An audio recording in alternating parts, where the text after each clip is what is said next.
empezamos con el módulo legal, el último módulo de la formación básica.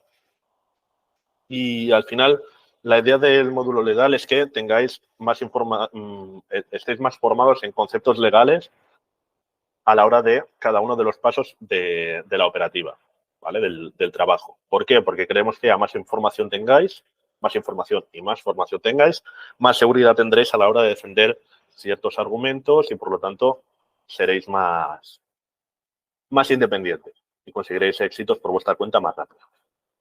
Como siempre, aquí os dejo mis canales de contacto, sobre todo ahora cuando terminemos esta formación. ¿Tenéis alguna pregunta o me queréis comentar algo por privado? Sin problema. ¿Qué veremos hoy? Hablaremos un poco de conceptos legales, también haremos un poco de repaso a las propuestas de valor y las tarifas. Hablaremos también y pondremos un ejemplo práctico de vuestras comisiones, ¿de acuerdo? Y repasaremos también la documentación operativa. Conceptos legales. Al final, el trabajo que estamos haciendo, que es el de intermediación comercial de alquileres, está regido bajo unas leyes, ¿vale? Unas leyes que marcan cómo se tiene que hacer el trabajo y, sobre todo, el alquiler de residencial en general, hay unas leyes específicas que lo marcan. ¿Esa ley cuál es? La ley de arrendamientos urbanos. Esa es la ley que especifica en qué condiciones legales se tiene que hacer un alquiler, ¿de acuerdo? Obviamente, el sistema legal, al menos aquí en España, que es el que conozco yo, es como una pirámide. Cualquier ley va por niveles. Cualquier ley, por ejemplo, una ordenanza municipal, tiene por encima las autonómicas, por encima una ley general para todo el Estado. Después tiene el Código Civil, que es una ley que marca el resto de leyes, y por encima del Código Civil, la Constitución, ¿vale? Para que una ley se pueda llevar a cabo o se pueda aprobar, tiene que ir en concordancia con las leyes que tiene por encima, ¿vale? Entonces, la ley de arrendamientos urbanos está por debajo del Código Civil, pero la ley específica que regula los alquileres es la ley de arrendamientos urbanos, la LAU, ¿vale? Que son las iniciales, que también es el diminutivo de Laura. Así no... Entonces, hablamos de la LAU como si fuera a lo mejor una compañera, pero para acordaros sobre todo que se llama así. Otras leyes específicas son, por ejemplo, la Ley 12/2023, pero esas ya son apartes, son leyes aparte, por el derecho a la vivienda, que es la que, por ejemplo, Martín, en un módulo anterior decías que regulaba, que ahora, a partir de ahora, que en realidad no es así, la comisión por intermediación comercial de vivienda la tiene que pagar el propietario. Pues la ley específica es la Ley 12/2023 por el derecho a la vivienda. También hay leyes autonómicas y ordenanzas municipales específicas para cada comunidad autónoma o para cada municipio que también intervienen, ¿vale? Pero no entraremos tanto allí.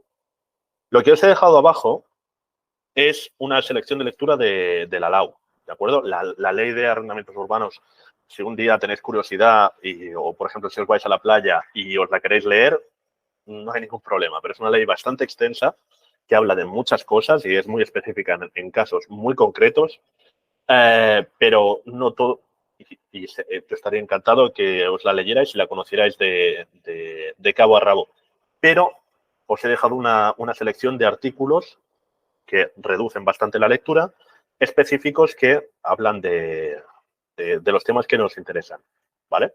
Sobre todo, todos estos, y luego donde pone DA son... se me ha olvidado ahora. Disposiciones adicionales, es decir, como anexos de la ley y la disposición final primera, ¿vale? Porque una ley al final tiene el preámbulo, tiene ciertos capítulos, ciertos artículos y después las disposiciones adicionales y disposiciones finales. El tema de los contratos. Al final lo que voy a ir haciendo es ir como saltando de un tema a otro, de un concepto legal a otro. Tenéis que tener en cuenta que los contratos hay de dos tipos. los de largo plazo, es decir, los que regulan, y aquí sí, a nivel legal, lo que determina que un contrato sea largo plazo o corto plazo es si la duración es superior a un año o no. Y entonces los largo plazo son contratos de vivienda, ¿vale? Y los contratos de corto plazo se denominan contratos de vivienda temporal o uso distinto de vivienda. Uso distinto de vivienda, ¿qué significa? Que no todos los inmuebles que hay en el mundo, o en este caso en España, están dedicados a vivir en ellos. Sino, por ejemplo, pensad en un almacén, pensad en una nave, pensad en un local comercial. No todos están pensados para vivir en ellos. ¿Vale? ¿Qué es lo que marca o que se pueda vivir en un inmueble? Inmueble es el concepto más general. ¿O no? Pues un documento que se llama cédula de habitabilidad. ¿Vale? Es el certificado de que en ese inmueble reúne las condiciones para que se habite en él y también especifica cuántas personas como máximo pueden vivir en ese inmueble. ¿Vale? Que si tiene una célula de habitabilidad ya se puede considerar vivienda. Bien, pues habrán casos, os encontraréis casos, por ejemplo, aquí en Barcelona es bastante habitual en ciertos barrios o en ciertos distritos que había una cantidad tan grande de locales comerciales o almacenes que al haber una desindustrialización o una pérdida de la actividad comercial de ciertas zonas, esos inmuebles, esos locales, esos almacenes se han quedado vacíos. Y entonces los propietarios o los han vendido o los han reformado para alquilarlos como pisos.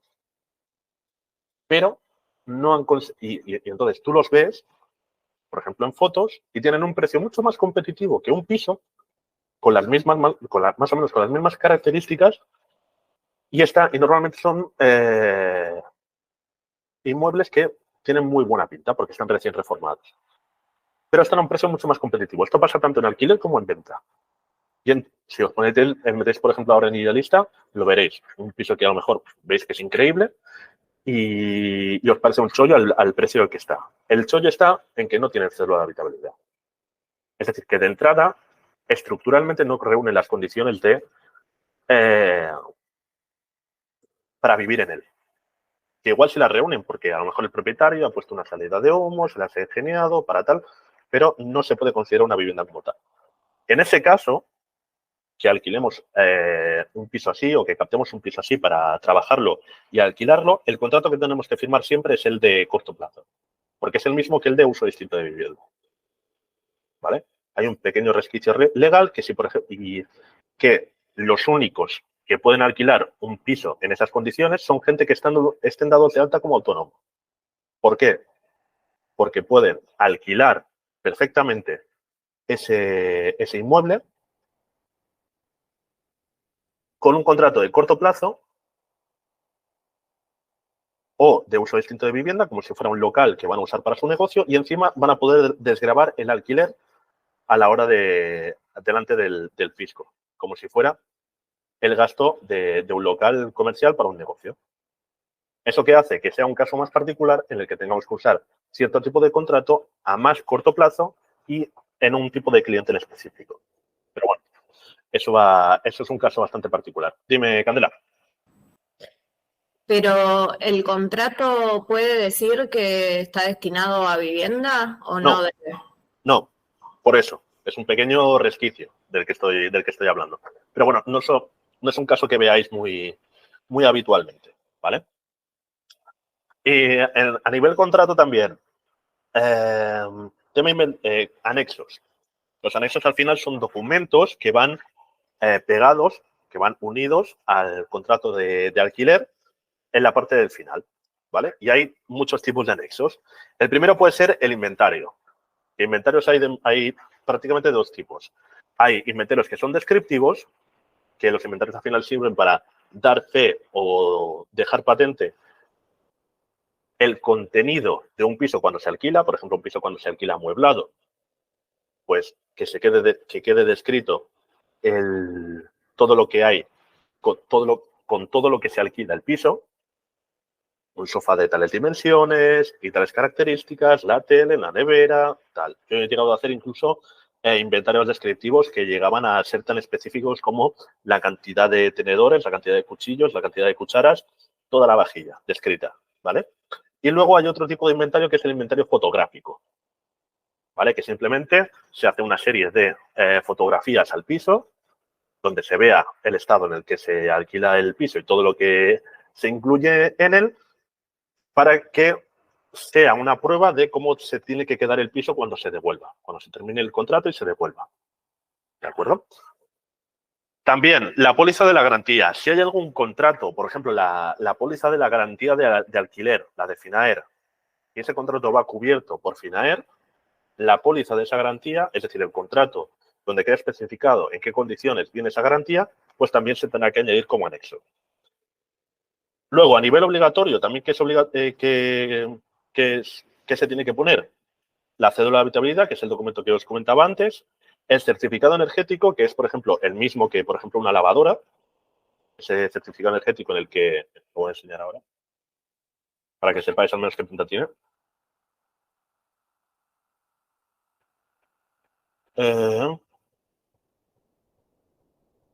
A ver, mirad, es una cosa parecida a esta, ¿vale? Es un documento como este, ¿de acuerdo? En la mayoría de viviendas, sobre todo las que son un poco más antiguas, la calificación normal que se les dé es una E o una F, ¿vale? No pasa absolutamente nada. Al final, el certificado energético no determina que una vivienda se vaya a alquilar o no, pero se tiene que incluir por ley. También el índice de precios al final, sobre todo aquí en Cataluña y en Barcelona. Bien, fuera de ahí no se pide. Pero aquí en el índice de precios es que la Generalitat, es decir, el gobierno de la región, el gobierno autonómico, hubo un tiempo en el que limitó el precio de los alquileres. ¿Vale? Es decir, que tú no podías cobrar más de cierta cantidad como propietario de renta sobre un piso que alquiles. Eso obviamente va en contra de la Constitución y de la propia ley de arrendamientos urbanos, por lo tanto, se obligó a que se cancelase ese límite. Pero lo que se mantuvo fue la obligatoriedad de que la información o ese índice de precios, ese documento donde se indicaba ese límite de precios, estuviera como anexo, ¿de acuerdo? Y también la copia de los documentos de identidad de las personas que vayan a firmar ese contrato, ¿vale? Una fotocopia con el DNI por delante, o DNI, NIE o pasaporte por delante y por detrás de ese documento, de los documentos de las personas que firman. ¿Vale? Entonces, la cédula de habitabilidad, certificado energético, índice de precios, sobre todo aquí en Cataluña, y en la copia de los documentos de identidad es obligatorio añadirlo al contrato. La póliza de garantía y los inventarios es voluntario, sobre todo lo que siempre se dice de acuerdo entre las partes. El propietario quiere y el inquilino está de acuerdo. Sí, dime, Catela. En el caso de los contratos de alquiler, ¿el ITE favorable no es importante? ¿El? ITE favorable. No. Ah, El que la ITE sea favorable, solo la con ITE venta. es en compraventa. La Vale. ITE, al final, para que lo sepa todo el mundo, es la inspección técnica de edificios. Esa inspección se tiene que hacer cada cierto tiempo, sobre todo para los edificios que tengan más de 40 años. Es una inspección técnica que la tiene que hacer un arquitecto experto, donde, por ejemplo, se hace una cata del estado de la estructura del edificio para ver que no tenga ningún problema, etcétera, etcétera, etcétera. Y es un documento que un propietario de un piso en un edificio que tenga más de 40 años tiene que tener y tiene que presentar a la hora de venderlo, aquí en Cataluña. ¿Vale? Pero en el caso de los alquileres no es necesario. Muy buena pregunta, Candela, y hace mucho que no toco compraventa, lo tenía poco fresco. Vale, duración del contrato, que lo tengáis en cuenta, sobre todo. Si la persona, aquí lo que determina la duración que va a tener un contrato, sobre todo estoy hablando de contratos a largo plazo, es lo que determina que sea una duración u otra, es quién sea el propietario. ¿vale? Si es persona física o persona jurídica. Persona física, ¿qué significa? Que es un particular, es decir, una persona que está documentada con un NIF, ¿vale? Con un número de identificación fiscal como persona. Una persona individual, una persona, punto. ¿Vale? Una o varias, porque más de una persona puede ser propietaria de un piso. Y luego está la persona jurídica. ¿Una persona jurídica qué es? Pues una persona jurídica no es ningún juez ni es ningún abogado. Una persona jurídica se entiende por persona jurídica lo que nosotros normalmente entendemos como empresas, ¿vale? Como sociedades, una SA, una sociedad anónima, una SL, unas SLU, etcétera, etcétera, etcétera. Una empresa, ¿vale? Que está registrada con un CIF, ¿vale? Es decir, un número de registro de sociedad. Entonces, si la duración del contrato a largo plazo, si es persona física, será de 5 años, pero si es de persona jurídica, será de 7 años. Ahí bien, existe en la LAU, en la LAU aparecen una serie de prórrogas que puede tener el contrato, ¿vale? De manera natural, independientemente que sea persona física o persona jurídica, todas las prórrogas, independientemente que sean de una parte o de la otra. Si llegamos al final del contrato, si han pasado 5 años o 7 años, dependiendo de si es persona física o persona jurídica, y ninguna de las dos partes avisa a la otra de que quiere que se acabe el contrato, con 30 o 60 días de antelación, dependiendo del caso, el contrato se renovará por año a año hasta un límite de 3 años. ¿Vale? De esa prórroga se puede añadir un año más si esa persona puede certificar que está en un estado de vulnerabilidad. Es decir, por ejemplo, está cobrando una pensión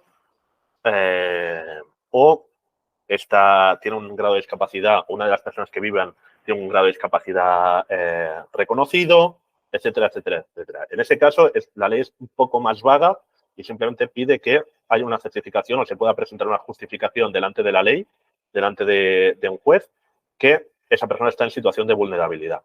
¿Vale? En ese caso, se añade un año más a esa prórroga de 3 años, tácitos. O incluso se pueden dar otros 3 años más y este es un punto que actualiza la última ley de derecho a la vivienda, si el piso en el que está en un mercado tensionado, es decir, un mercado donde haya muchísima más demanda que oferta. ¿Vale? Pero ¿quién dice que un mercado o una zona es tensionada? Pues las comunidades autónomas. ¿Vale? Es decir, los organismos locales, no lo dice el gobierno general. ¿Vale? Que de momento en España, desde que salió la ley, no se ha marcado ningún territorio como zona tensionada todavía. ¿Vale? Esto es muy importante que lo sepáis. Entonces, como máximo, si yo alquilo un piso a una empresa, estoy en condiciones de vulnerabilidad, la empresa, antes de que termine el contrato, no me ha dicho nada, ni me dice nada al año siguiente ni al siguiente, y está en un mercado tensionado, yo me puedo quedar en el piso con el mismo contrato 7 y 3, 10, 11, 14 años como máximo. ¿Vale? Este sería un caso súper, súper, súper raro. Entonces, este contrato también se puede terminar, se puede desestimar y hay lo que siempre se dice, ¿cuánto tiempo me puedo quedar en el piso? Esta es una pregunta que suele salir bastante, sobre todo cuando estamos cerrando operaciones y siempre lo pregunta el propietario, lo pregunta el cliente, de cuánto tiempo se va a quedar el inquilino en el piso. Lo que dice la ley, el artículo concreto es el artículo 11 de la Ley de Arrendamientos Urbanos, es un mínimo de 6 meses. Es decir, tú cuando firmas un contrato de largo plazo, te tienes que quedar un mínimo de 6 meses. ¿Vale? Pero puede haber una penalización. Y es que si las dos partes lo acuerdan y lo dejan escrito en el contrato, el inquilino pagará un mes de alquiler por cada año del contrato que quede por cumplir. Si es menos de un año, será la parte proporcional del año. Es decir, si tú te vas a los 6 meses, tendrás que pagar un mes por cada año que te queda. Año entero. que te queda. Es decir, tendrás que pagar una penalización de 4 meses. Porque son 4 meses, 4 años enteros que quedan para que finalice el contrato.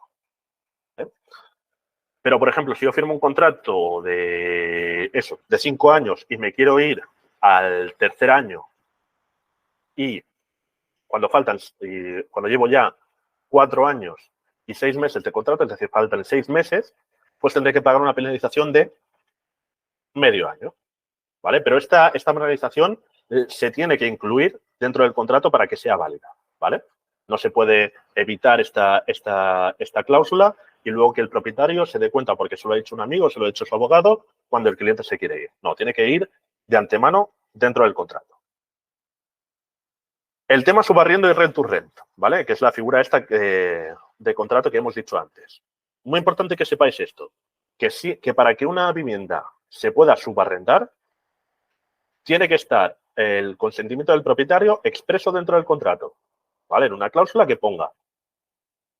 Normalmente, por defecto, hay una cláusula en el contrato donde pone que queda prohibido el subarriendo de la vivienda.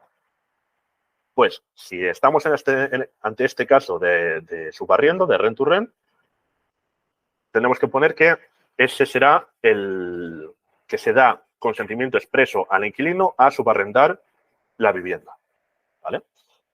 El subarriendo siempre tiene que ser parcial, nunca total. Es decir, para que me entendáis, si aquí está el propietario y aquí está el inquilino y aquí está el subarrendado, el inquilino no puede subarrendar la totalidad del piso a una sola persona. Lo tiene que hacer a varias personas y por varias partes del piso. ¿Vale? ¿Por qué es esto? Porque si se lo subarrenda a una persona, obviamente el inquilino, el que está en medio, le va a pedir más al inquilino único que está viviendo en el piso de lo que él le está pagando al propietario. Tendrá que sacar algo de valor. Pues eso es lo que está penado por la ley. Eso no se puede hacer. Lo que sí se puede hacer es que ese inquilino alquile por partes, por habitaciones, por ejemplo, el piso a varias personas. Ahí bien, hay una condición, que lo que le puede cobrar a cada una de las personas ese inquilino que firma el contrato de alquiler al resto de personas que hay por debajo, la cantidad que les puede cobrar no puede superar a cada una de las partes, importante esto, lo que él está pagando de alquiler. Ejemplo, si yo tengo el propietario que se llama Juan y nosotros le llevamos a un inquilino que se llama José y acordamos que José lo que va a hacer con ese piso no va a ser vivir en él, sino que va a alquilarlo por partes. ¿Vale? Lo que no puede hacer José es ni alquilárselo completamente a Luis por más de 1.000 euros, que es lo que hemos acordado en el contrato de alquiler. No le puede cobrar 1.100 euros, sino que se lo tiene que cobrar a varias personas. A Luis, a Mateo, a Lucas, etcétera, etcétera, etcétera. Y lo que no puede hacer es, si ha firmado 1.000, cobrarle a cada uno de ellos, a Lucas, a todos los demás, más de 1.000 euros. ¿Vale? ¿Ha quedado claro? Sí, dime, Andrés. Sí. Ahí entonces el monto sumado entre todos los subarrendatarios no puede superar de 1.000. Es lo que entiendo. O cada uno. Puede superarlo, es cada uno. Puede superarlo. O sea, si por ejemplo cada uno de los cuartos los renta Luis en 900, ajá, puede hacerlo perfectamente. Ah, vale. Ahí está como el motivo de, ¿no? Claro. Venga. Claro. De hecho, es muy habitual que haya, y por eso os explico de esta figura, porque en las ciudades donde incluso el precio de la habitación ha llegado a un nivel en el que es más rentable para el propietario alquilarlo por habitaciones que alquilarlo en total, ¿vale? El piso completo, pues entonces aparecen estas figuras del rent to rent.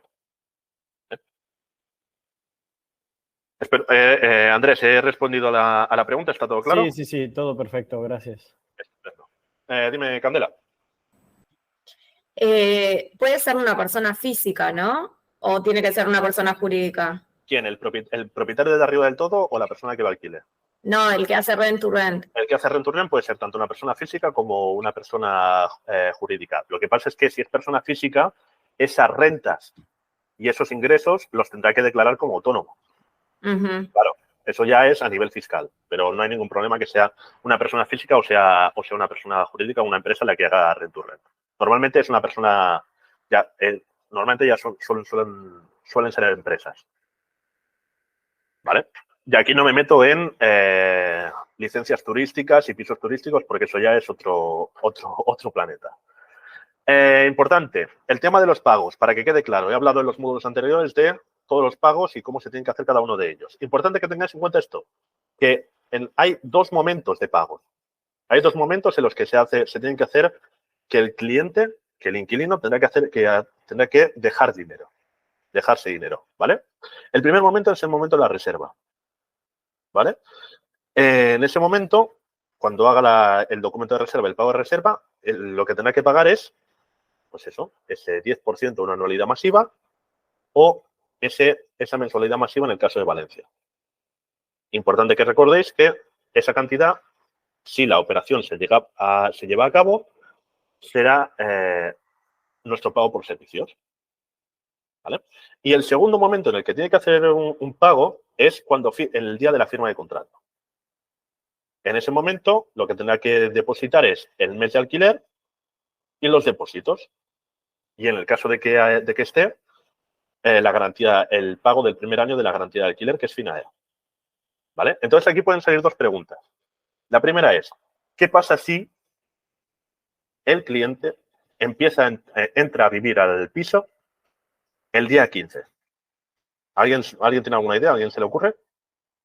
¿Cuánto dinero tendrá que entregar? ¿O si habrá alguna diferencia en el dinero que tendrá que entregar a la firma de la hora de contrato? ¿A alguien se le ocurre algo? Es una pregunta abierta. ¿Alguien se atreve? ¿Alguien tiene alguna idea? No hay respuestas equivocadas, por supuesto. Supongo que se rompe un prorrateo de lo que queda del mes. Exactamente. Lo que haremos será coger el monto de todo el mes, dividirlo en los días que tenga ese mes natural, ya sean 30, 31, incluso 28, 29, en el caso de que sea un febrero de un año bisiesto, que me ha pasado, que he tenido que prorratear un febrero de un año bisiesto, y lo que tenemos que hacer ahí, pagará a la firma de contrato por la cantidad de días que se vaya a quedar del primer mes. ¿Vale? No pagará el mes entero y empezará a contar y entonces esa será la fecha en la que no. Te pagas a firma de contrato lo que te queda, lo que vas a disfrutar, el usufructo de los días restantes del mes y el resto de meses se pagan del 1 al 5 normalmente por el mes entero. ¿De acuerdo? Y la segunda pregunta que os puede salir de esta diapositiva es que si los depósitos es siempre lo mismo, que es una cantidad de un mes que se queda el propietario, ¿qué diferencia hay entre una fianza y una garantía adicional? ¿Alguien sabe la diferencia? ¿Sí? ¿No? ¿Alguien? Entiendo que por ley solo está permitida una fianza, o sea, una mensualidad de fianza. Pero no sé por qué se le llama garantía adicional a lo otro, pero entiendo que por ley solo se podría poner un mes de fianza. ¿Y entonces garantías adicionales cuántas se pueden pedir? ¿Cuándo? ¿Cuántas? ¿Cuánto? Creo que máximo 2. Vale, ahí has dado en el clavo. Por ley solamente se puede pedir una fianza y la fianza es obligatoria, ¿de acuerdo? Y garantías adicionales se pueden pedir hasta un máximo de 2. La diferencia entre fianza y garantía adicional, si el monto es el mismo de una cosa y la otra, ¿cuál es? Pues para el inquilino no importa mucho, pero le importa más al propietario. ¿Por qué? Porque la fianza la tendrá que llevar la tendrá que depositar en un organismo oficial dependiendo de la comunidad autónoma en la que esté. Y la garantía adicional, que puede pedir hasta un máximo de 2 mensualidades de renta como garantía adicional, es una figura, ¿cómo lo digo? Es una figura jurídica que se incluyó sobre todo para proteger el contenido, o sea, todo lo que hay dentro del piso durante el alquiler. ¿Vale? En la ley es como una garantía del contenido, mientras que la fianza es una garantía del continente. ¿Qué pasa? Que muchas veces, cuando hay daños en el contenido o en el continente, normalmente son mucho más altos que el dinero que se deja como fianza. Entonces, antes de terminar, eso. La fianza es obligatoria y es siempre una mensualidad y el propietario está obligado a depositarla en un organismo oficial. La garantía adicional es voluntaria, o sea, tiene que haber un acuerdo entre las partes, tiene un máximo de 2 mensualidades de renta y se las queda el propietario. Esa es la diferencia. ¿Vale? Impuestos y tasas a nivel fiscal, sobre todo conceptos a nivel fiscal que tenéis que conocer. Importante. Sí, dime, Andrés. Perdón, una duda de la diapositiva pasada es, pues bueno, tú habías dicho que se ponen de acuerdo las partes. ¿Qué pasa si el cliente pone una traba en que no quiere el tema de la garantía adicional? O sea, te dice, mira, yo te puedo dar la fianza, pero ya 2 meses más se me hace muchísimo porque es algo muy común. Entonces, ahí ¿cómo se negocia? Eso lo primero que tienes que hacer es saberlo desde la primera llamada de calificación. Eso es lo primero. Saber con cuánto dinero cuenta o cuánto dinero está dispuesto a dejar el cliente antes de entrar a un piso. Si llega el momento de la reserva, ¿de acuerdo? Y te encuentras entre esta situación, es negociar. ¿Vale? Hay herramientas para entrar a negociar eso. Lo primero es ir directamente al propietario, pero ahí se te puede encallar la operación y perderla. Alternativas que se me ocurren ante este caso. Por ejemplo, si el piso está vacío y se tiene que amueblar, dejar por escrito en el contrato que los muebles, al terminar el contrato de alquiler, se quedan en el piso. De esa manera, el inquilino va haciendo un gasto poco a poco mientras va amueblando el piso o un gasto que él puede ir financiando, porque al final cualquier mueble importante, cualquier electrodoméstico grande se puede financiar, pero se compromete que cuando se vaya del piso los va a dejar. Opción que se me ocurre. Opción que se me ocurre y por la cual yo tiraría la primera, Finaer. Finaer al final cubre, al final los depósitos están para dar ciertas garantías al propietario de que se va a cuidar el piso. Eso es exactamente lo mismo que hace Finaer. Y bueno, si os veis el webinar que hicimos la semana pasada de Finaer, una de las ventajas que tiene Finaer es que pagando mucho menos se cubre muchísimo mejor el alquiler. Se protege muchísimo más el alquiler. Por ejemplo, el coste de un año de cobertura de Finaer, que si lo encaja, si se encarga de ello, es el pago de Finaer, el inquilino, lo tiene que hacer anualmente y está obligado a hacerlo durante toda la duración del contrato. Pues ese pago si lo hace con nosotros y con Finaer, si vamos de la mano, es de un 3,6% de una anualidad. Si haces el cálculo, es un poquito más de media mensualidad. Y el contrato queda igualmente o mejor cubierto. Entonces podemos negociar con el propietario que, mira, mi cliente no está dispuesto, pero está preaprobado y está dispuesto a pagar esta garantía que te cubre mucho mejor a ti, propietario, el piso y el alquiler, y a él y para él no es una carga tan importante. Le resulta menos dinero. Exactamente. Por eso trabajamos tanto con Finaer y es una herramienta y un partner tan bueno con nosotros. Sí, claro, ahora entiendo por qué es mejor opción. Sí, por eso. Entonces, el mejor trabajo es, uno, saberlo de antemano. Por eso digo que para hacer bien el trabajo final o que se te haga más fácil los pasos finales del proceso, tienes que haber hecho bien las partes iniciales. Si yo conozco que ese cliente no cuenta con la solvencia suficiente, pero igualmente es un buen perfil, pues le puedo ofrecer alternativas. Pero si yo me encuentro ya en el cierre que necesita entrar la semana que viene y ahora yo me tengo que poner a encontrar una solución, a mandar el perfil y la documentación a Finaer, pues me pilla un poco más a contrapié. Pero si yo desde antes ya sé la situación en la que está el cliente, sé que es un buen perfil, sé que a lo mejor no tiene toda la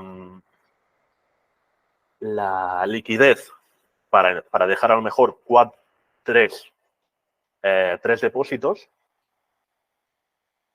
pues voy a ofrecerle Finaer desde un primer momento para que me aprueben el perfil y ya ir avanzando terreno.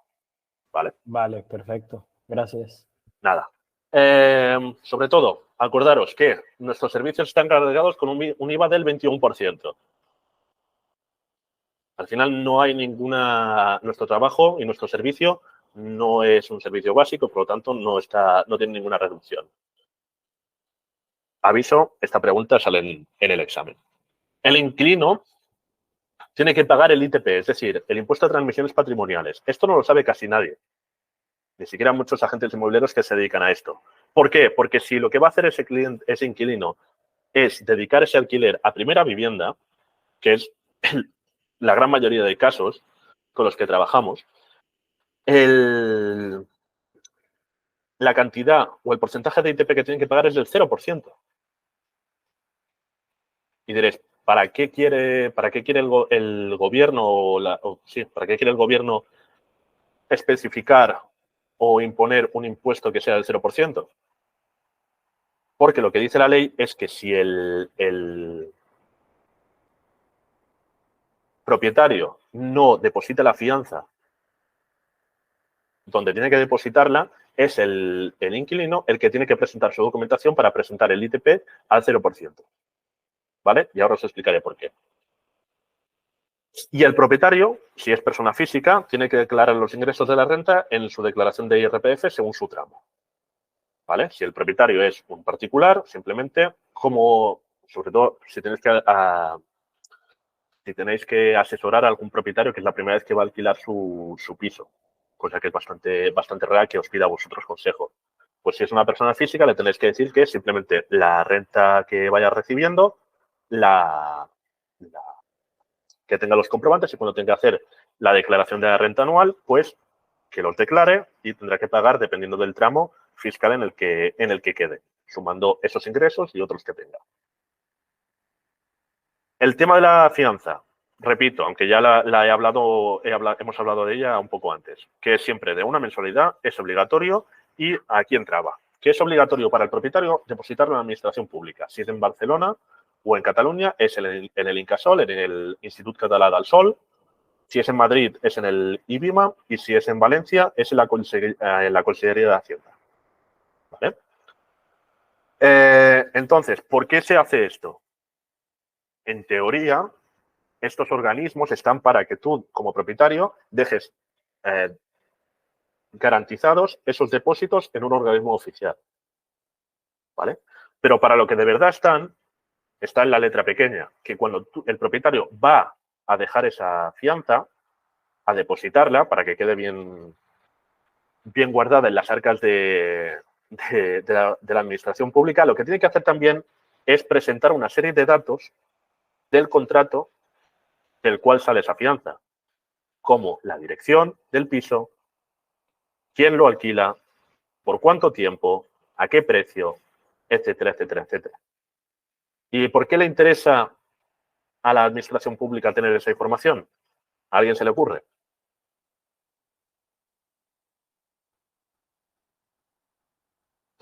Pues para llevar el control de probablemente los precios también. Para a lo mejor generar una serie de datos que ayuden a elaborar Una base de datos, sí. o una base de datos que ayuden a elaborar estadísticas oficiales y demás. No, no es eso. ¿Por qué? Porque las estadísticas sobre los precios de alquileres en España, tanto a nivel regional como en español, son muy malas, están muy mal hechas y están muy desactualizadas. ¿Para qué lo quiere toda esa información? Para cobrarte impuestos. para saber cuánto estás recibiendo de renta tú como propietario de tus propiedades, saber qué propiedades tienes y poder cobrarte impuestos por ellas. No hay más. Es por eso que se hace. Y por eso se pide que si no es el propietario el que declara con esa información que ese piso está alquilado, sea el inquilino el que tenga que hacerlo. Porque de una manera o de otra, la administración pública se entera de que ese piso está alquilado. ¿Vale? Es por eso. No hay nada más allá que eso. Siempre me gusta contar esto porque a la gente le llama bastante la atención. El tema de la garantía nacional es un máximo de 2. Y os dejo aquí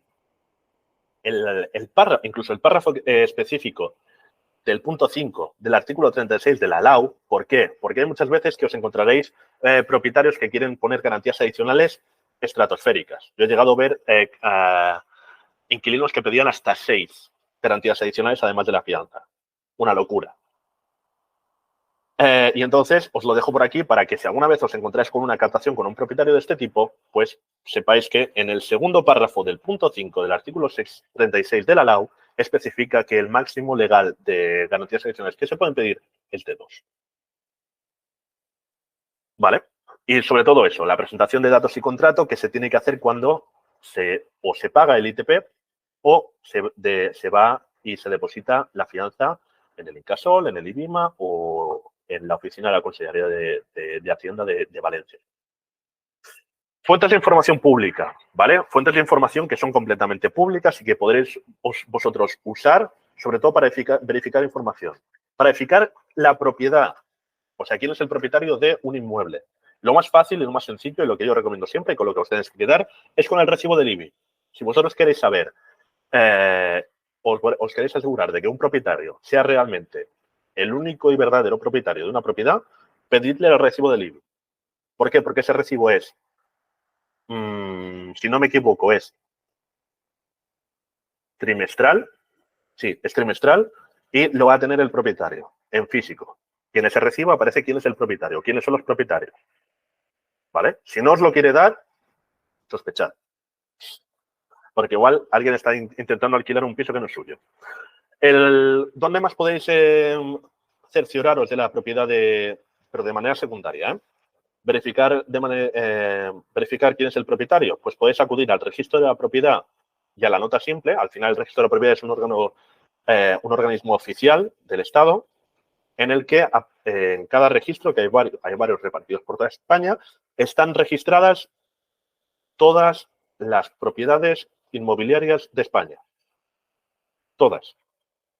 Desde los terrenos, naves, fincas, campos de cultivo y pisos, por ejemplo. Entonces, y más importante de esto, para el que sirve ese registro de la propiedad es para que haya un registro de no solamente las propiedades que hay, sino información importante de cada una de las propiedades. ¿Vale? Entonces, lo que nosotros podemos hacer para verificar la propiedad, ¿vale? Verificar al propietario de un inmueble, es pedir al registro de la propiedad un documento que es la nota simple registral o nota simple, o para abreviar NS. Esa nota simple al final lo que es una fotografía en el tiempo del estado de ese inmueble. Una fotografía que se hace en el momento en el que vosotros hacéis esa petición de esa nota simple. Y en esa nota simple aparece un montón de información de esa propiedad en ese momento. Aparece información sobre, por ejemplo, aparece el registro, el número de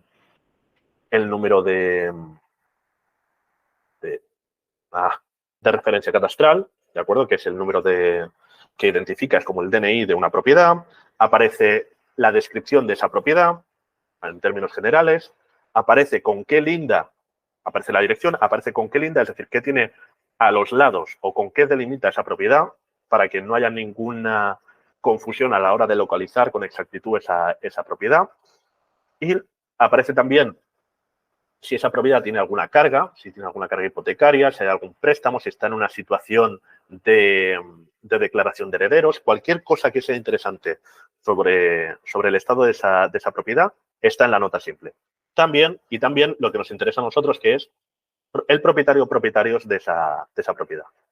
¿A qué me refiero con todo esto? Y esto a lo mejor a los que no tengáis mucha experiencia en el sector os llama un poco la atención. A que toda la información de los propietarios de todos los inmuebles de España es pública. La puede ver cualquier persona. Lo único que tiene que hacer es ir al registro de la propiedad y pagar una tasa, que va desde los 3 euros hasta los 15, me parece que es el máximo que he visto yo.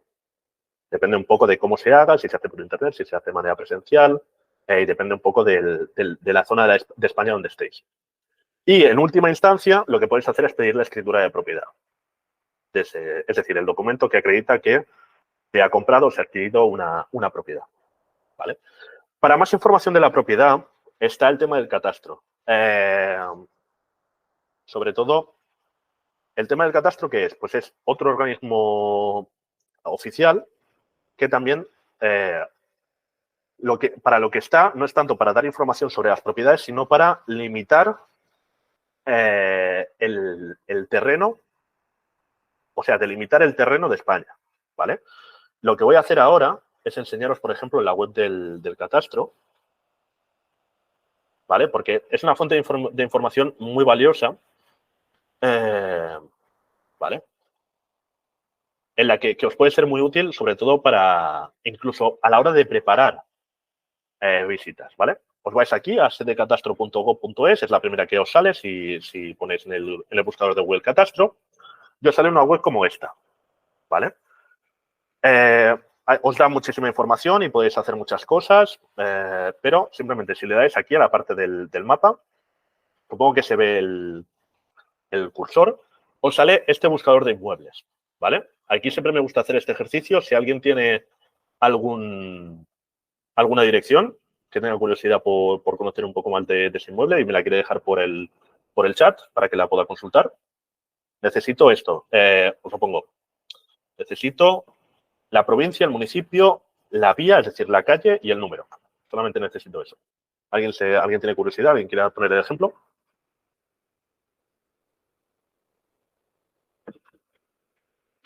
No tiene por qué ser la vuestra, ¿eh? No hace falta que pongáis la dirección de donde vivís. Si no, pongo una yo y me la invento. No, pero siempre es divertido que hacerla con alguna de alguien que lo ponga. Puede ser de cualquier sitio. Dentro de España, de cualquier sitio. Vale. Emilio, Mérida 33, ¿de qué municipio y de qué provincia? De Valencia. Valencia capital. Valencia. Y ya veis que me lo va dejando completar. Y aquí, si lo escribo bien, claro, Valencia municipio. Y aquí la calle Mérida. Pongo un poco más de América, Plaza. No hay una calle Mérida en... A ver si a lo mejor lo siento mal. Mérida. No me deja. ¿Seguro que está en Valencia capital o me... A ver. En Valencia capital, pues en Valencia capital... en Lleida. Vale. En Lleida, que está en la provincia de Lleida. Perdón. Valencia, entonces es provincia de Lleida. Municipio supongo que Lleida también. Y la calle Mérida... No, en Lleida no está. Mira, pasaje Vilaret 23 Bajos, Candela. Vale, esto, de hecho sé dónde está. Esto está cerca de la Sagrada Familia. Correcto. Mira, pues este sí que sé que existe. Me voy aquí, pongo Barcelona. Barcelona. Un segundo. Aquí pongo Vilaret. Pasaje Vilaret, número 23. Vale. Si quieres desmutearte, Emilio, y me dices. Sí, perdona. Lo que quería decir era la calle Lleida 33. Vale. Bueno, igualmente tiramos con el de Candela. Vale. Simplemente meto esta información y le pido que me dé datos, ¿vale? Y me saldrá una pestaña como esta, donde me saldrá la información de la finca. Lo primero, la finca. me pondrá que es parcela con varios inmuebles, es decir, división horizontal. División horizontal, ¿qué significa? Que por defecto, cualquier edificación que se haga la hace un propietario que es dueño del terreno. Entonces, construye en vertical y es dueño de toda la propiedad vertical. Pero si divide el edificio en pisos, es decir, hace una división horizontal y los vende a diferentes propietarios, significa que cada piso será de un propietario diferente. Eso es lo que significa división horizontal o finca vertical, ¿vale? Esa es la diferencia. Y veo que el terreno de la finca, el terreno que ocupa la finca es de 84 metros cuadrados. Y aquí debajo es donde tengo la información interesante. Que, por ejemplo, puedo ver que hay un local comercial. Este es el número de referencia, por cierto, el DNI de cada uno de los inmuebles. En la planta 0, puerta 1, veo que hay un local comercial de 45 metros cuadrados. Otro local comercial de 48. Uno dedicado a ocio y hostelería, es decir, que tiene una licencia para restaurante. Aquí voy a hablar contigo, Candela. ¿Hay un restaurante en la finca? No, Vale. no. En Pues la finca hay un local que es una peluquería, otro local convertido a vivienda, como has contado antes, y en el resto de la finca funciona Airbnb. Vale. Pues a lo mejor uno de esos locales está dedicado a ocio y hostelería. ¿Vale? Claro, ocio y hostelería, por ejemplo, es seguramente no solo puede ser un restaurante o puede ser ese Airbnb que me has dicho. ¿Vale? Sí. Entonces vemos que un montón de pisos están dedicados a ocio y hostelería, es decir, que tienen licencia turística.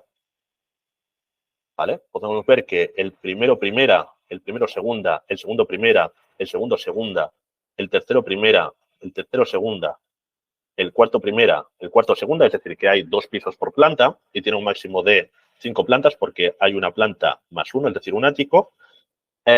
Todos los pisos desde la primera planta hasta la cuarta son Airbnbs.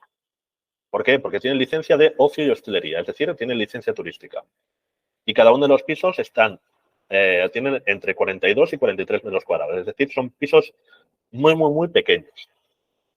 Y que hay un solo piso que es el ático, ¿de acuerdo? Que sí que tiene, que sí que es residencial y vemos que la fecha cambia. En vez de ser 1878, tiene una fecha de construcción de 1906. ¿Esto qué me está diciendo? ¿Vale? ¿Esto qué me está diciendo?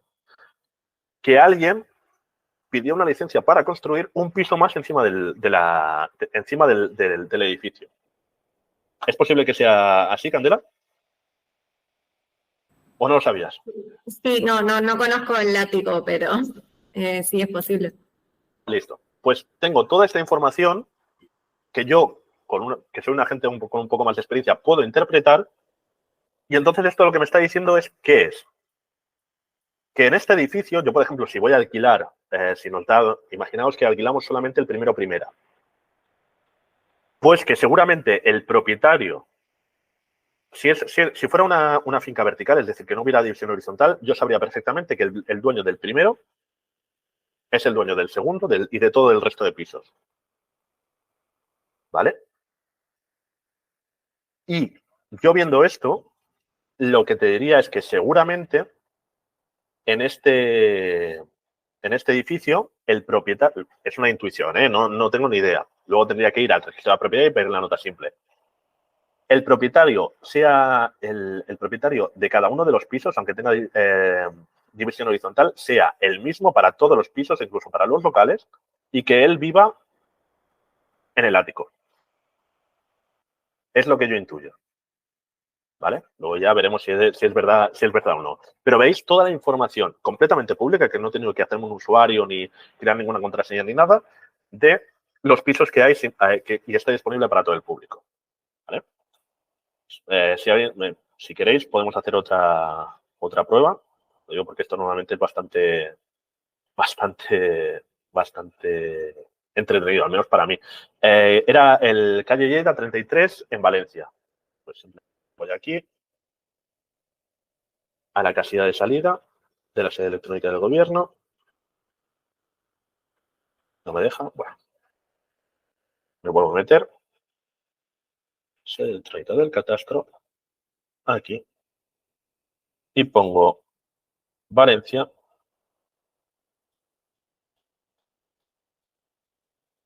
Como provincia, Valencia como municipio. Y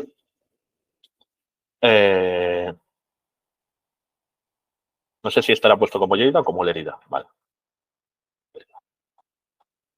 Número 33, si no me equivoco. No me equivoco. No me equivoco. Vale. Datos, y aquí lo que veo es que es una finca grande. De hecho, me pone hasta la foto. Con un solar de 313 metros. ¿Vale? Entonces estoy hablando de que hay 2 locales comerciales abajo, en la planta baja, y el resto son dos pisos por planta bastante grandes, de 126 metros cuadrados, que el edificio es del año 69, o sea que ya tiene ciertos años. Aquí también podemos ver si necesita o no necesita la ITE, pero bueno, eso ya es para compraventa. No tiene nada que ver. Y veo que hay 2 pisos por planta. ¿Veis? Porque son piso 2, puerta 3 y piso 2, puerta 4, aunque las puertas están un poco desordenadas, y que es un piso es una finca que tiene hasta 8 pisos. Y todos son pisos residenciales bastante grandes hasta que llegamos a los últimos, por ejemplo, que son un poco más pequeños. ¿Vale? Seguramente sean áticos que sean más pequeños. Pero incluso siendo más pequeños tienen la misma carga, el mismo coeficiente de participación, es decir, que lo que tienen que pagar de IBI por los elementos comunes tiene la misma carga que el resto de pisos. Vale. Entonces, pues puedo ver todo esto. Y luego puedo pinchar en cada uno de estos pisos para ver concretamente la información específica de ese piso. Aquí veo, por ejemplo, el número de referencia, que por ejemplo, para meterlo en el contrato lo puedo ver aquí. Copiar referencia catastral para portapapeles. La dirección exacta, que es la que tendré que poner en el contrato. La clase que es, urbano, pero eso no afecta mucho. El uso principal sí, sobre todo si os queréis asegurar de que tiene cédula de habitabilidad, incluso antes de tener la cédula de habitabilidad, pues esto os puede dar una pista. Pero muy importante que cuando os queráis daros cuenta o entender cuántos metros cuadrados tiene ese piso, aquí os pondrá que son 130, pero en realidad no son 130. ¿Por qué? Porque te vas un poco más abajo aquí y ves que, voy a poner aquí, la superficie dedicada a vivienda son 119 y los elementos comunes son 11. Es decir, que lo que es vivienda en sí, lo que es el piso en sí, no son 130, son 119. Y eso es superficie construida. Y la superficie construida es la que se dedica a, la que ocupa todo, paredes, todo. Paredes, columnas, pero la superficie útil es la superficie en la que se puede meter algo dentro del piso. ¿De acuerdo? Entonces, espero que os haya resultado interesante y os recomiendo a todos que os metáis en el catastro a curiosear al menos el sitio donde vives. Luego está la parte de Finaer, que ya la habéis ido viendo y ya la he ido comentando y ha ido saliendo durante los módulos, pero al final Finaer es un partner de Houset, es decir, es una empresa separada, pero que trabaja con nosotros, que tiene como el objetivo dar garantías, no seguros. No son un seguro, sino que lo que hacen es dar garantías de alquiler, dando respaldo total al propietario, o sea, da tranquilidad al propietario porque cubre a todo el alquiler, facilitando el acceso a la vivienda al inquilino, por ejemplo, como hablaba antes con Andrés, puede cubrir un alquiler y dar seguridad a un inquilino que no tenga que pagar tantos meses de garantía adicional. Y a nosotros nos facilita porque nos ayuda, es una herramienta muy buena, como he explicado antes, para acabar de cerrar ciertos tratos con ciertos pisos y ciertos inquilinos. Tarifas y propuestas de valor. Importante esto lo explico también en el módulo de propiedades y propietarios a la hora de hacer captaciones, porque en Houseit cobramos a las dos partes. Importante esto, para que no haya confusiones. Cobramos tanto los propietarios como los inquilinos. En el módulo de clientes expliqué también esta diapositiva de aquí, donde explico qué es lo que por qué y cuánto se le cobra a los inquilinos, dependiendo de la cantidad de meses que se vayan a quedar en el piso. Pero también le cobramos al propietario. ¿De acuerdo? Perdón. Entonces, hay 3 tarifas que se le pueden cobrar al propietario. Sobre todo es importante que lo tenga en cuenta cuando vayamos a captar. El primero, el más sencillo, es el pack esencial, que son 300 euros más IVA. Como veis, es una cantidad muy pequeña en comparación, o sea, normalmente será menos de la primera mensualidad de renta que vaya a recibir el propietario. Solamente con esos 300 euros más IVA paga asesoramiento legal, es decir, le redactamos el contrato, ¿vale? Y nos adaptamos a las necesidades especiales que tenga el contrato que vaya a firmar. El filtrado de inquilinos, el hecho de que nosotros le llevemos un inquilino ya filtrado, sobre todo dependiendo del perfil que nos pida, al final es nuestra propuesta de valor y nuestro valor diferenciador respecto a la competencia, porque el resto de inmobiliarias lo que hacen es déjame el piso, déjame las llaves, abro el piso, pongo 15 visitas a 15 personas, las primeras que lleguen, y ya luego de esas 15 elegimos cuál se lo queda. Aquí no, aquí lo que hacemos es te llevo solamente a un cliente que esté de verdad interesado y pueda pagar y se pueda quedar con ciertas garantías tu piso. Cambios de suministro, le ayudamos también a hacer el cambio de suministros de agua, luz, gas y a veces internet.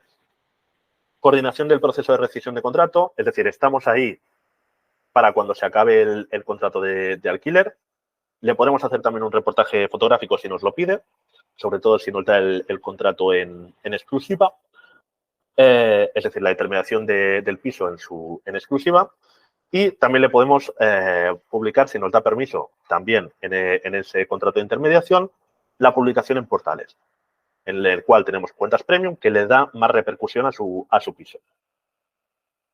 Después está el plan confort, ¿de acuerdo? Que son esos 300 euros de antes, más el 5% de la renta mensual durante toda la duración del contrato. Es decir, que cada mes de renta del contrato, un 5% de esa cantidad de renta será para house, más los 300 euros. Obviamente todo esto más el 21% de IVA.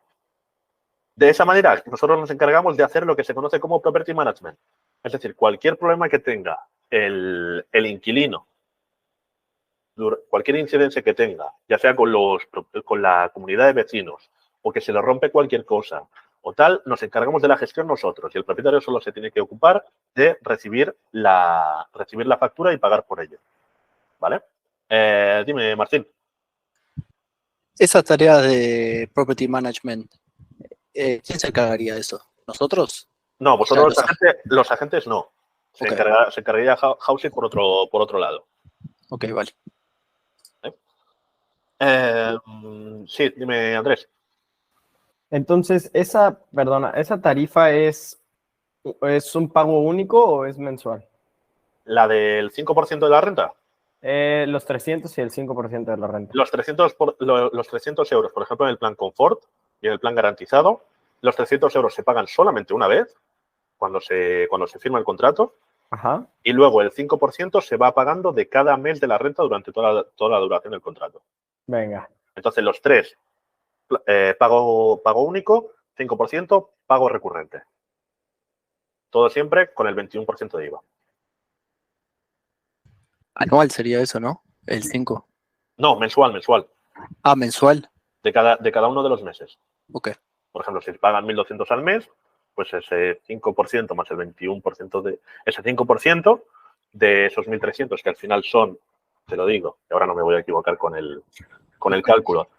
Te digo, si por ejemplo el de alquiler son 1.200 al mes, son 1.200 por 5, serían 60 euros al mes que nos tiene que pagar el propietario a Houseit, no a vosotros, por hacer ese trabajo de property management. Vale. Repito que lo he dicho antes en el otro módulo. Vuestra comisión sale exclusivamente de esto, de lo que le cobramos al cliente, de ese 10% de la anualidad masiva o de esa mensualidad masiva del caso de Valencia, ¿vale? Esto es independientemente para Houseit, no tiene nada que ver con vosotros. Pero cuando vosotros hagáis una captación, sí que le podéis informar al propietario de ello. Y luego está el plan garantizado, que incluye todo lo anterior, igual que el confort incluye lo del confort y todo lo del plan esencial. Pues el garantizado incluye lo del confort y lo del esencial por 300 euros en un momento fijo y un 8% de pago recurrente. De manera que lo que consigue el propietario es que todo el alquiler esté, como dice el título, garantizado. Es decir, esté completamente cubierto. ¿Por qué? Porque estará trabajando con la cobertura que nos da el partner de Finaer. ¿De acuerdo? ¿Eso qué implica? Que la garantía de alquiler, que tendrá todos los beneficios de la garantía de alquiler, ¿vale? Por ejemplo, asegurando el pago de la mensualidad, pase lo que pase, entre el 1 y el 5 de cada mes, y todas las coberturas que podéis consultar en el webinario que hicimos de Finaer, que os lo vuelvo a recomendar muchísimo. Y también otra de las ventajas que tiene trabajar con Finaer, que es el tema de adelanto de rentas, que a un coste mucho más competitivo, a un tipo de interés mucho más competitivo que un préstamo personal que le pueda dar un banco, el propietario puede pedir hasta 12 meses de alquiler del tirón, es decir, en un mismo momento. Hasta 12 meses de renta en un momento concreto. Es decir, que Finaer le avance el pago de hasta 12 meses de renta. ¿Hay alguna pregunta respecto a esto? ¿No? ¿Todo bien? Bien, continuamos. Y luego está la parte de lo que le cobramos al cliente. ¿Vale? Recuerdo, si son más de 6 meses, lo que se va a firmar, siempre se tiene en cuenta la cantidad de meses de plazo que se firma en el contrato de alquiler, será un 10% de una anualidad, siempre más el 21% de IVA. Si es corto plazo, es decir, entre 4 y 6 meses se le hace un 25% de descuento y luego se le aplica también el 21% de IVA y si son menos de 4 meses se le aplica un 50% de descuento, más siempre el 21% de IVA. Y supongo que todos tenéis claro cómo se calcula el pago por servicios. Ya lo hemos hecho antes en el anterior módulo. Si alguien tiene alguna duda o no lo tiene claro o no entiende muy bien la fórmula y cómo se calcula, es el momento de decirlo. Si no, continúo. Luego está el tema de las comisiones. ¿De acuerdo? El pago por servicios de la agencia, en el caso de larga duración, es del 10% del primer año. ¿Vale? Todo pagado por el arrendatario o inquilino o cliente. Siempre con un 21% más IVA. Repito por si no ha quedado claro. Por ejemplo, un alquiler que son de 1.000 euros al mes, el arrendatario pagará 1.200 euros más el 21% de IVA. Es decir, alguien me lo puede poner en el chat, cuánto pagará en concepto de reserva ese cliente. ¿Alguien me puede hacer el cálculo?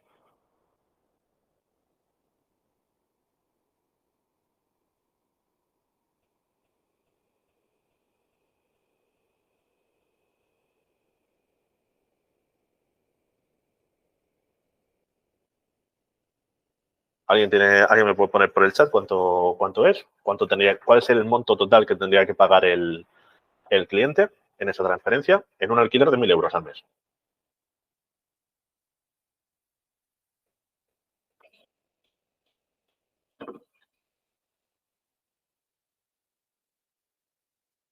Esto es importante que lo sepáis calcular porque lo haréis constantemente con los clientes cuando hables con ellos.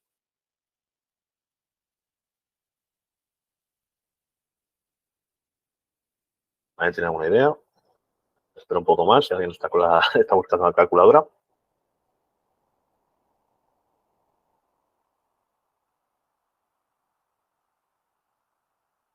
Ahí está, 1.452, correcto. La respuesta es correcta. Muy bien, Martín.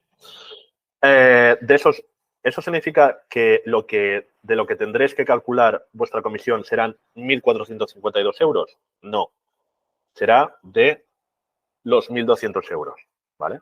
¿Por qué? Porque el IVA, esa parte de IVA, esos 252 euros, los filtra Housing, es decir, los desgrava Housing, ¿de acuerdo?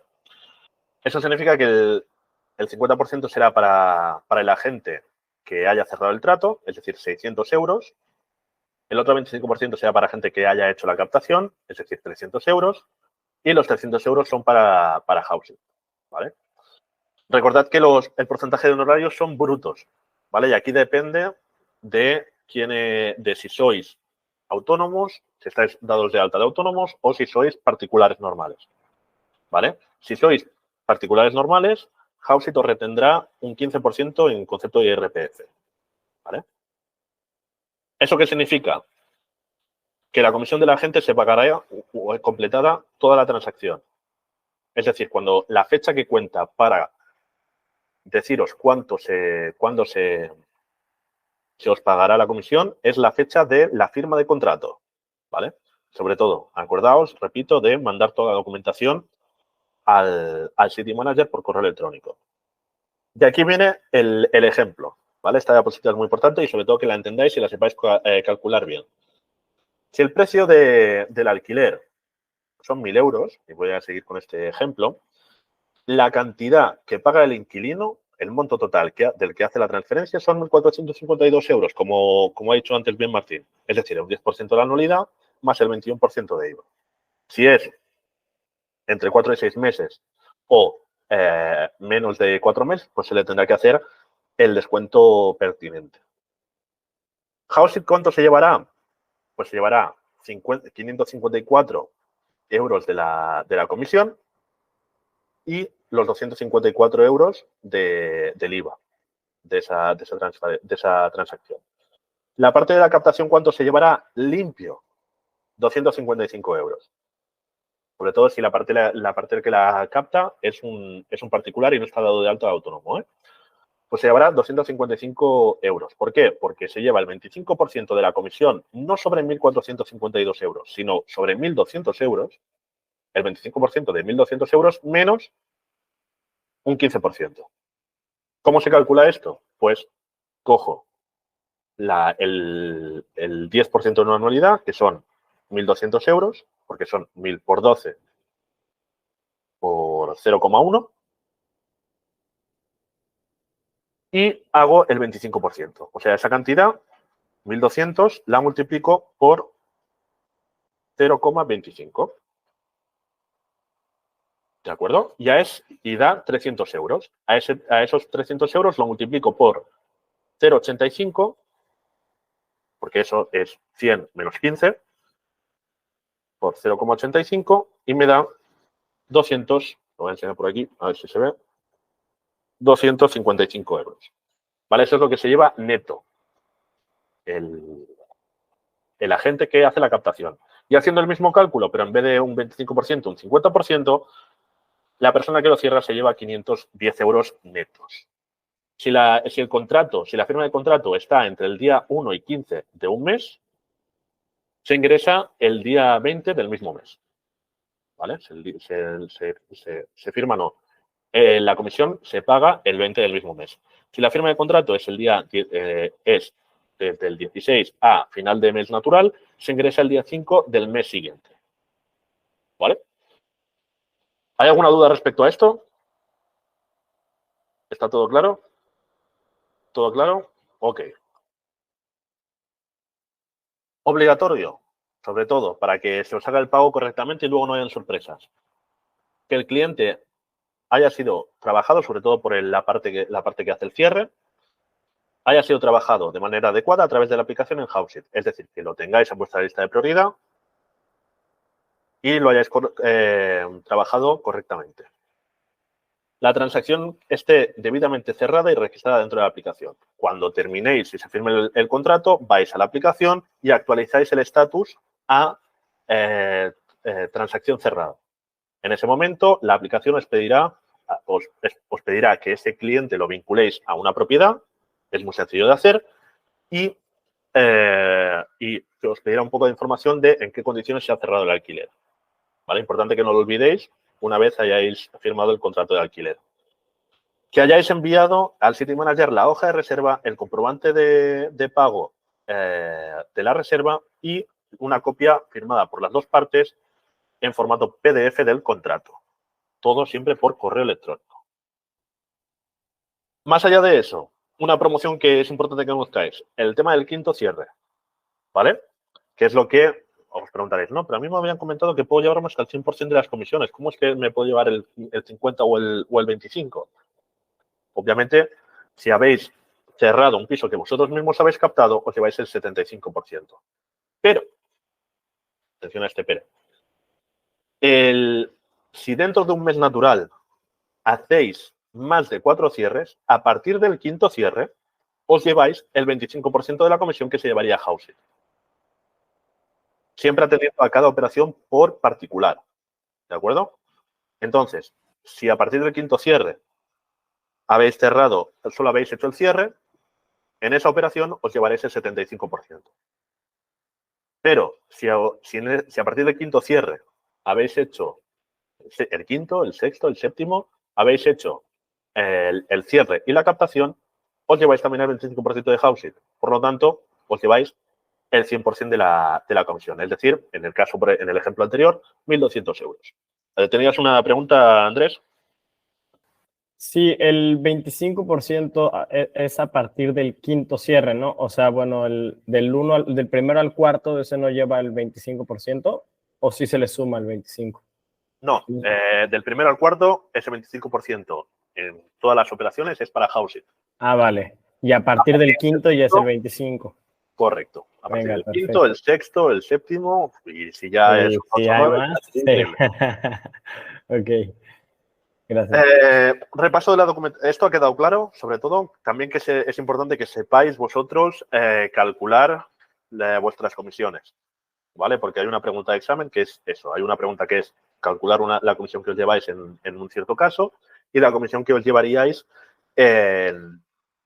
o lo que tiene que pagar un cliente en otro caso diferente, ¿vale? Documentación operativa, que sepáis, hay 5 documentos que son importantes, que se utilizan durante la operativa. Lo primero es el mandato de intermediación, ¿vale? El documento de petición de visita, la hoja de reserva y modelos de contrato. Durante estos módulos hemos repasado la hoja de visita y la hoja de reserva y la petición de visita. La petición de visita es, me voy aquí, este documento PDF de aquí, donde está esta plantilla, donde tengo todos los datos que tengo que ir rellenando a la hora de pedir una visita, ¿vale? Esto ya lo hemos hablado esta mañana en el webinario de clientes. Pero luego está el mandato de intermediación que os quería comentar, que es este documento de aquí. Bueno, también lo tenéis en el Notion, prefiero enseñaroslo en el Notion, ¿de acuerdo? Me voy aquí a proceso de onboarding y me voy aquí abajo a, bueno, cuando se cargue,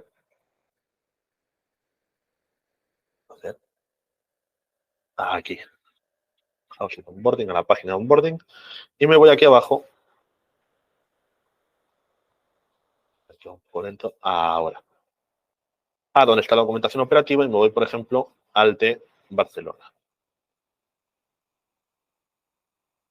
Pues es este documento de aquí, que también, como veis, es perfectamente editable. Como veis. Ah, no lo veis porque no estoy compartiendo la pestaña, perdón. Es este documento de aquí, ¿de acuerdo? Donde podéis rellenar los campos que veis en azul, donde se identifica al propietario, ¿vale?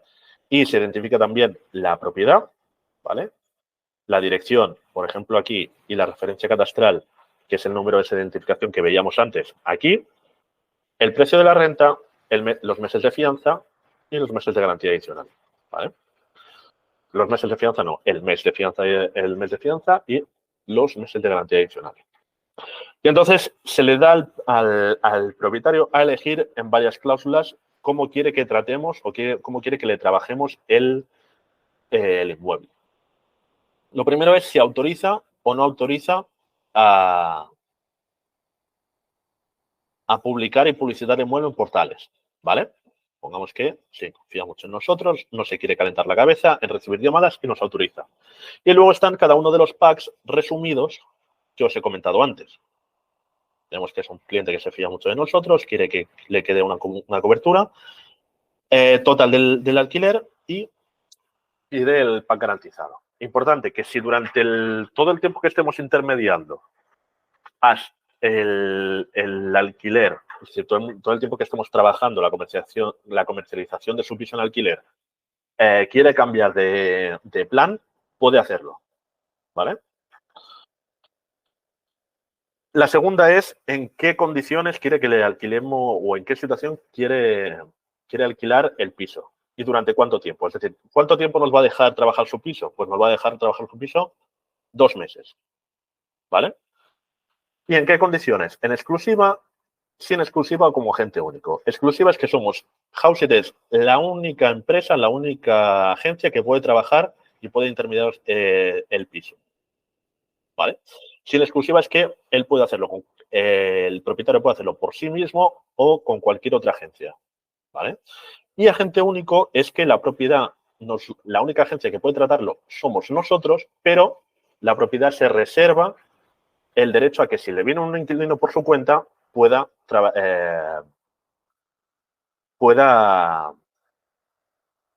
aceptarlo también, ¿vale? Entonces, hemos hecho muy bien nuestro trabajo, hemos llegado a tiempo y nos da el piso en exclusivo. Y simplemente tiene que firmar aquí el propietario.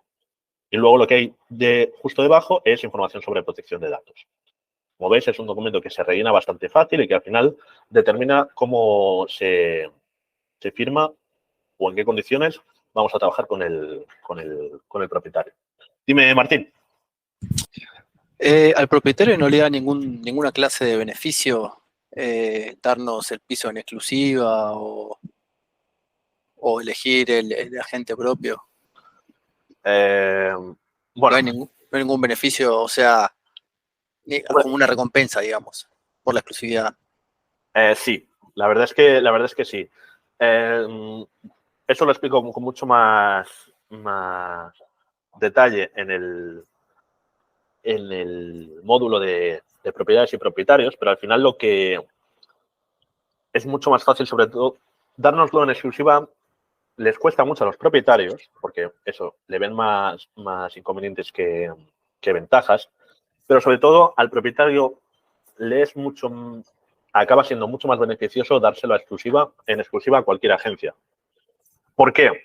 Porque sabe que se puede desentender con cierta garantía, con cierta confianza, de que el aluvión de demanda que va a tener cualquier piso en Madrid, en Barcelona o en Valencia, imagínate tú como propietario, Martín, imagínate que pones un piso que tienes tú en propiedad en Idealista por particular. ¿Qué es lo que va a pasar en las 12 horas siguientes? Me llaman todas las inmobiliarias. Te van a llamar todas las inmobiliarias, te van a llegar cientos de solicitudes por Idealista, otras 100 por correo. Si pones tu número de teléfono, te van a freír a llamadas hasta las 3 de la mañana. Va a ser un caos. Entonces necesitas a alguien en quien confíes para que solamente en alquileres, sea capaz de recibir ese aluvión de demanda. ¿Vale? Ese es un argumento fundamental. A partir de ahí, si se lo da a más de una agencia, lo que estará haciendo es diversificar tanto los clientes que puede haber conflicto, puede haber confusión de este cliente, porque puede pasar que un cliente pueda solicitar el mismo piso por varias agencias. Entonces, al propietario se encuentra con que le viene un agente con un cliente un día y al día siguiente le viene otro agente con el mismo cliente. ¿Por qué? Porque el cliente o quiere verlo muchas veces para aumentar su capacidad sus probabilidades de quedarse con el piso o simplemente se ha confundido. y piensa que iba a haber un piso similar que a lo mejor estaba en la misma finca, pero que era otro piso diferente. Esto te lo digo porque me ha pasado. Bueno. ¿De acuerdo? Tuvimos este problema, este caso concreto de un cliente que venía de un país diferente, con una cultura inmobiliaria diferente, donde todos los pisos se firmaban en exclusiva. Entonces entendió que si un piso veía el mismo piso o las mismas fotos de un piso sin especificar qué planta era varias veces en un portal inmobiliario, era porque habían varias agencias con diferentes pisos de las mismas características en la misma finca, y entonces simplemente quería optar a todos esos pisos. Pero que acabó dándole un dolor de cabeza al propietario y el propietario se quedó sin entender absolutamente nada.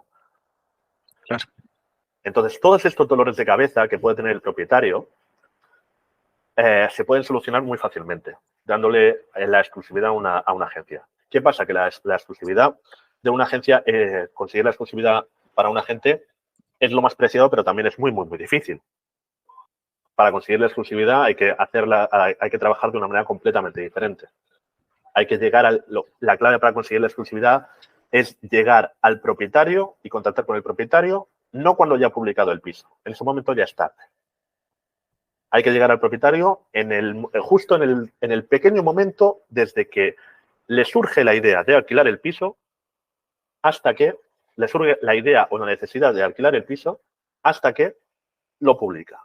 En ese pequeño espacio de tiempo es en el que nosotros, como agentes, tenemos que entrar. Pero bueno, eso ya lo trato en el otro webinario. Vale. Los modelos de contrato, sobre todo, quiero que estén ahí. También los podéis consultar a todos, los de largo y corto plazo, aquí en el Notion, ¿de acuerdo? Que sepáis que están aquí, en español y en inglés para cada una de las ciudades.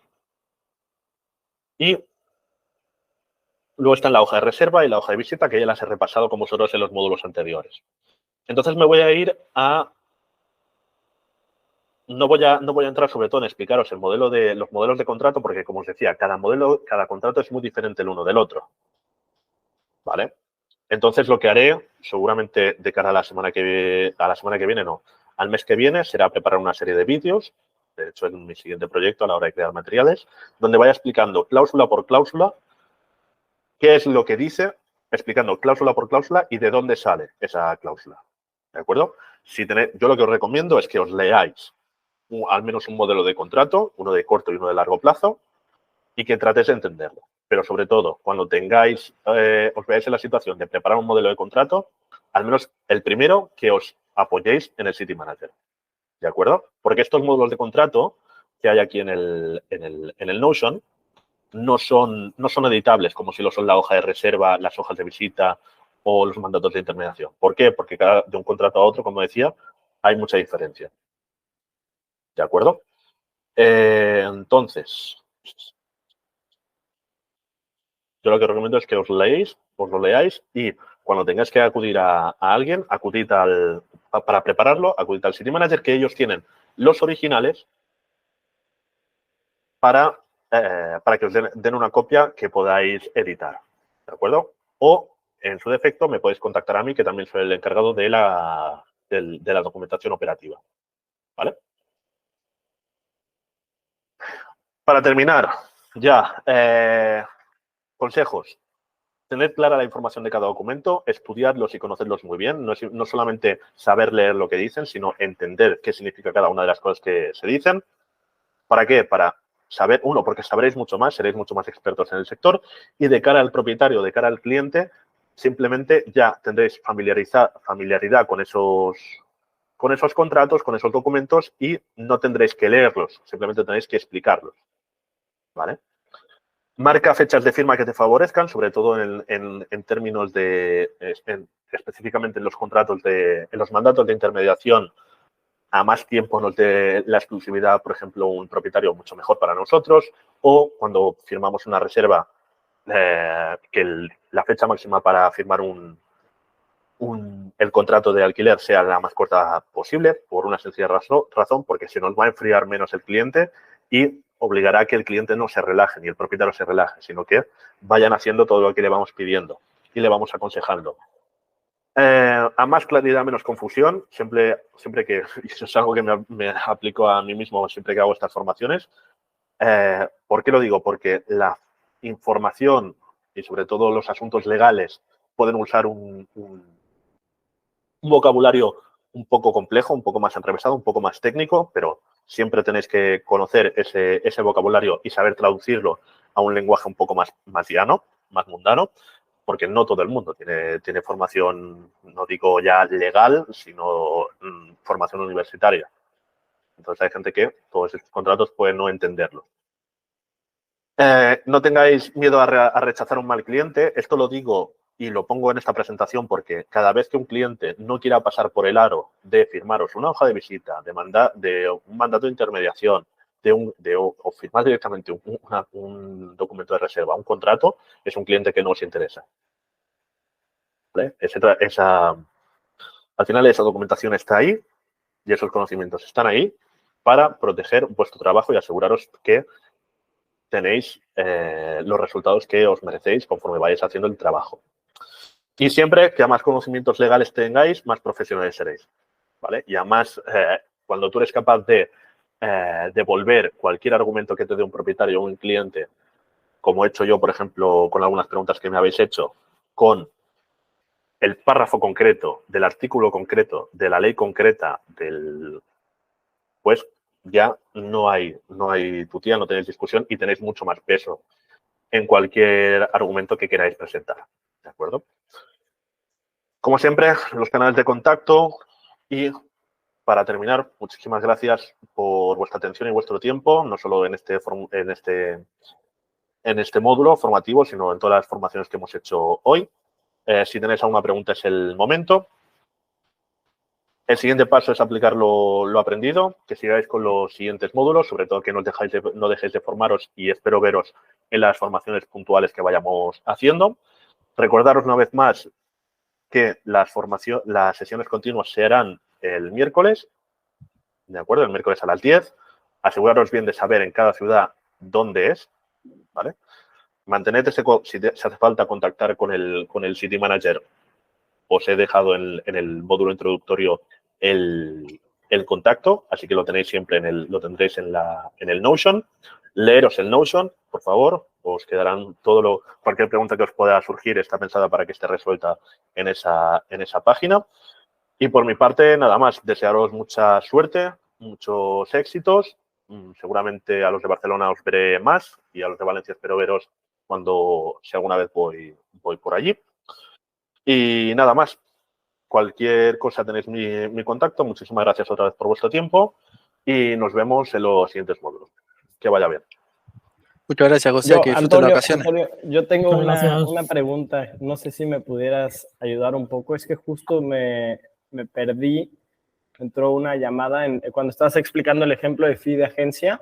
Sin problema. Sí, ahí, a ver, entiendo muy bien el tema de la cantidad que paga el cliente inquilino, pero el tema de parte de Houseit, no sé de dónde sale esos 554 euros. Lo estoy viendo aquí en la presentación, es justo ese. Vale. Imagínate, el resto ya si quieres se pueden ir, no va a tener ningún problema. Por eso me esperé hasta el final. No pasa nada. Sobre todo, imagínate que el piso el precio que tiene que pagar de alquiler son 1.000 euros. Sí, de hecho, claro. lo vamos a hacer un poco más específico. Lo vamos a hacer que el precio al que se cierra, siempre lo que cuenta no es el precio por el que se anunció el piso, sino por el que se cierra. Si hay alguna negociación de por medio y el precio baja, no calculamos el fee de la agencia por el precio que había originalmente, sino el que aparece en el contrato de alquiler. Claro. Imagínate que el precio en el que se cierra un piso son 1.300 euros, ¿vale? Quiero que saques la calculadora, si no te importa, aquí y lo calculamos juntos. Venga, perfecto. En el momento en el que ese cliente tenga que hacer una reserva, tendrá que dejar un depósito. El depósito que tendrá que dejar será el 10%. ¿Tú de qué ciudad eres? Yo soy de Valencia. De Valencia. Pues lo vamos a hacer en el caso de Valencia, si nos importa a los demás. Sí. Lo que tendrá que dejar ese cliente para la reserva y que luego será el fee de la agencia será un mes más el 21% de IVA. Entonces será 1.300 euros, mucho más sencillo, por 12. No, por 1,21. ¿Vale? Te recomiendo que lo hagas así siempre. Vale. Porque 1,21, es decir, lo tienes que multiplicar por esa cantidad por sí misma y un 21% más. Vale. ¿De acuerdo? A nivel matemático, sobre todo, es más sencillo, si te acuerdas hacerlo así. Si no, lo que tienes que hacer es dividirlo 1.300 entre 100 y de luego multiplicar por 21. Sí, sí, sí. Puedes hacerlo como quieras.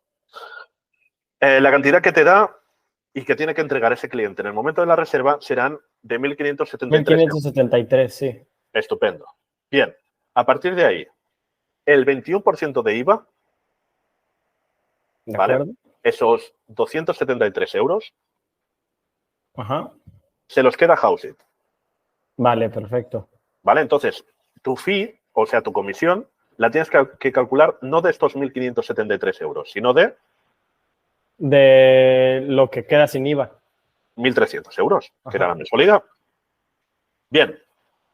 Pues entonces, en este caso, ¿has captado, tú has hecho la captación o no? No sé, sí.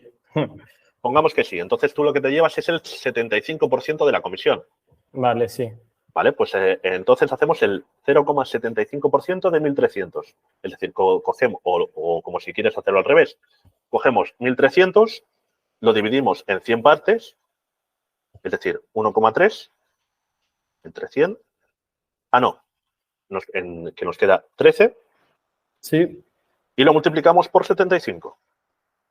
Es decir, 975. Sí, claro. En este caso, ¿tú eres autónomo o no eres autónomo? No. Vale, pues entonces Houseit te tendrá que hacer un 15% de retención. ¿Vale? Ok. Esa retención es, el 15%, esa retención del 15% es más de lo que te tendríamos que hacer. ¿Por qué? Porque a la hora de que tú tengas que hacer el año que viene la declaración de la renta, que te salga a devolver y no a pagar. Ok, perfecto. ¿Vale? Entonces, lo que haremos será multiplicar estos 975 euros por 0,85. ¿Por qué 0,85? Para quitarle... Para quitarle el 15. El 15, correcto. Entonces, de manera completamente neta, el recibo que te vamos a dar y la transferencia y el recibo que te vamos a dar será de 828,75 euros. Vale, perfecto. ¿Ahora se entiende? Sí, ya, me quedo. Esos son los pasos que tenéis que hacer de manera metódica. No le añadáis el IVA al final, ni le descontéis el 15% al principio. No, hacedlo paso a paso, ¿vale? Pensad siempre, ¿en qué momento estoy? En el de la reserva, ¿vale? ¿En qué momento el IVA me lo quedo o no me lo quedo? O sea, ¿importa o no importa a la hora de calcular la comisión? No importa, porque el IVA se lo descuenta y lo desgrava Houseit como cualquier otra empresa. Entonces, pues id paso a paso y no os aceleréis ni mezcléis conceptos. ¿Ha quedado claro? Ok, sí. Estupendo. Pues, ¿hay alguna otra pregunta? No, todo bien. Bueno, por mi parte todo bien. Gracias. Pues nada, ahora sí, muchísimas gracias por intervenir. Si tenéis alguna pregunta más que os surja después, antes de acostaros o a lo mejor en la ducha, tenéis mi contacto y me podéis escribir y ya está. Cualquier cosa estamos. Muchas gracias por el